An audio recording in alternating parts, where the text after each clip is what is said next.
Culture and Society, this is BG Ideas. I'm going to show you this with a wonderful experiment. You're listening to the Big Ideas Podcast, a collaboration between the Institute for the Study of Culture and Society and the School of Media and Communication at Bowling Green State University. I'm Jolie Sheffer, Professor of English and American Culture Studies and the Director of ICS. As always, the opinions expressed on this podcast are those of the individuals involved and do not necessarily represent those of BGSU or its employees. Bowling Green State University and its campuses are situated in the Great Black Swamp and the Lower Great Lakes region. This land is the homeland of the Wyandot, Kickapoo, Miami, Potawatomi, Ottawa, and multiple other indigenous tribal nations, present and past, who were forcibly removed to and from the area.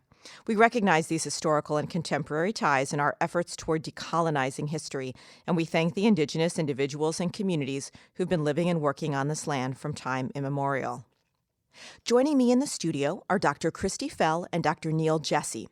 We'll be discussing their recent team-taught course, which was supported by the ICS Team Teaching Program.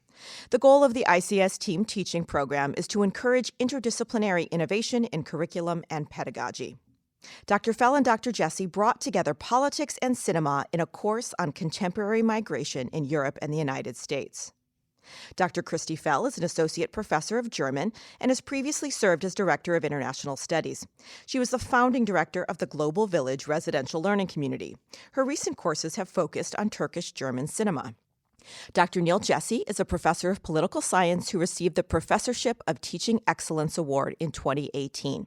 He teaches a large range of classes focused on European politics. Thanks for joining me here today. Could you tell us a little bit about the new course you developed and what your goal was for thinking of it as a team-taught course? Yes, sure. So Dr. Jesse and I have a long history together, having worked together in international studies. He really helped design that program and the intro class. When we talked about the class, first of all, simply the topic of migration is a really important one.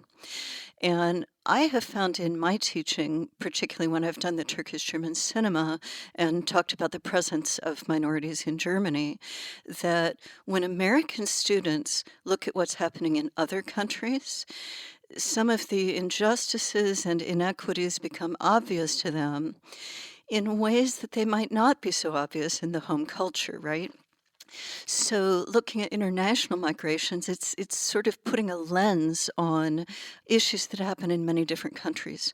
And what you find when you look at migration, whether from a humanities or a social science perspective, is that there are patterns, and while the cultures of the individuals involved may be different, both the sending countries and the receiving countries, the reasons for migration are very similar. The challenges in receiving countries are similar. And so these were some of the things that we wanted to highlight. Neal, would you tell me a little bit about your goals for team teaching and this course in particular with Kristi? Sure. Thank you for having me. It was the first team-taught course that I'd done here at the university. I've known Dr. Foell for 2 decades. So she and I had been talking about teaching a course that crossed over between the humanities work that she'd been doing and the social science work that I've been doing. And, we got together and proposed something that was quite alien to me, which was marrying film with a very substantive topic such as global migration. And so, it was encouraging. I thought this would be a great idea. We put it together. We decided to do it. It was a great success. And I found that, one of the things about team teaching that I hadn't anticipated, of course, was the way in which everything, there was a lot of synergy inside the classroom that I think really elevated the course. Could you talk a little bit about, maybe an example from your course syllabus of why and how a particular political or social context was really essential to grounding the film that the students would be watching? Excellent question. I think one good example, and then we spent many weeks talking about it, was the crisis in Syria. After the Civil War and revolution after the Arab Spring of 2011, there was a large migration from Syria and Iraq and other places into Europe. And in social sciences, we developed a lot of theories based on what pushes an out-migration from places, but also what encourages in-migration into different countries. And I brought some theories that were based on social economics to show that societies that had successful capitalist economies with expensive labor, and thus the need for cheaper labor, but yet a robust set of social services, so places like Sweden or perhaps Germany, would become destinations. And thus, when Dr. Foell showed films of Syrian, migrants in Germany, I had already kind of prepped the way for the students as to, why Germany? Why would they want to go there? I mean, they could. It wasn't the first place refugees would get to. They'd get to Italy or Greece first, or go through Turkey and then Eastern Europe. But it kind of helped the students understand that this story that they're seeing, that is clearly a narrative that has dramatization, that is pulling them into the topic, that behind it all were these rather broad theories that we have developed for centuries in social science. So that's one example of the way in which we were able to put those, put those two together in a way that gave the students a greater understanding than they would have gotten if they just taken a course with me and I just did the social science, or taken a course with Dr. Foell and only got the film. So it really worked.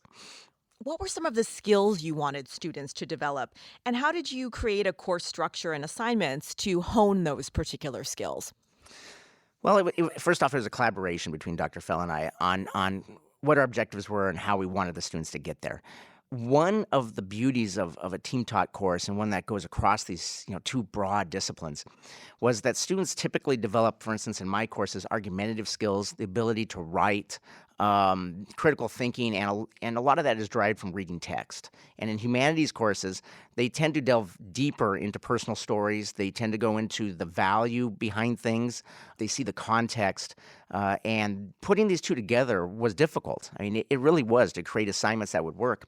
And so quite often we would develop things where you'd have to see the film, give some sort of literary critique of it, or Dr. Foell would often give them literary terms that, from film theory, and they would have to talk about that online, mainly in discussion sessions or in class, in ways that were not highly structured, so the students could explore. But then we would give them written assignments that were more closer to what I've done in the past, in which they would have to start linking actual theories to things that they saw, and thus bring those things together. I can't say it was always successful, and I think it was much harder for us to grade than I anticipated, because we were stretched out of our comfort zone as well as the students were. But that's what we tried to do, and there were other assignments too that kind of tried to do that.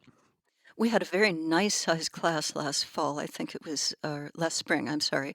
I think it was about 15 or 16 students, and that meant in a 15-week semester, we could actually have each student do an individual presentation once a week. And so I assigned them additional films that not everybody watched. And so one of their skills from this angle was, how are you going to present a film to people who haven't seen it? And I wanted them to get away from what people typically, you see, everybody watches movies, right? And there's a typical way of watching, which is plot and character focused. And the typical way of talking about is, well, this girl meets this guy, and then they do this and that, and at the end they get together or they don't get together. And that's not how I wanted my students talking about film. I wanted them to identify, what are the themes of this film? How does it relate to the major topic that we were talking about? So, for example, when we talked about the so-called Syrian refugee crisis, I call it the so-called crisis because in Germany they accepted about 1 million refugees in a country of 80 million people, and it's a wealthy nation, and so it wasn't really a crisis, it was a challenge. So we had some films dealing with that, and then we had an additional documentary that just looked close up and told one person's story. So I wanted the student reporting on this other film to not just stand up and say, okay, this is a movie about this guy whose wife is already in Germany and da-da-da, and they do these things, but rather to talk about how it was constructed. The man in the film ends up kind of playing a victim role, And I also wanted the student to be able to question that. You know, is it, I mean,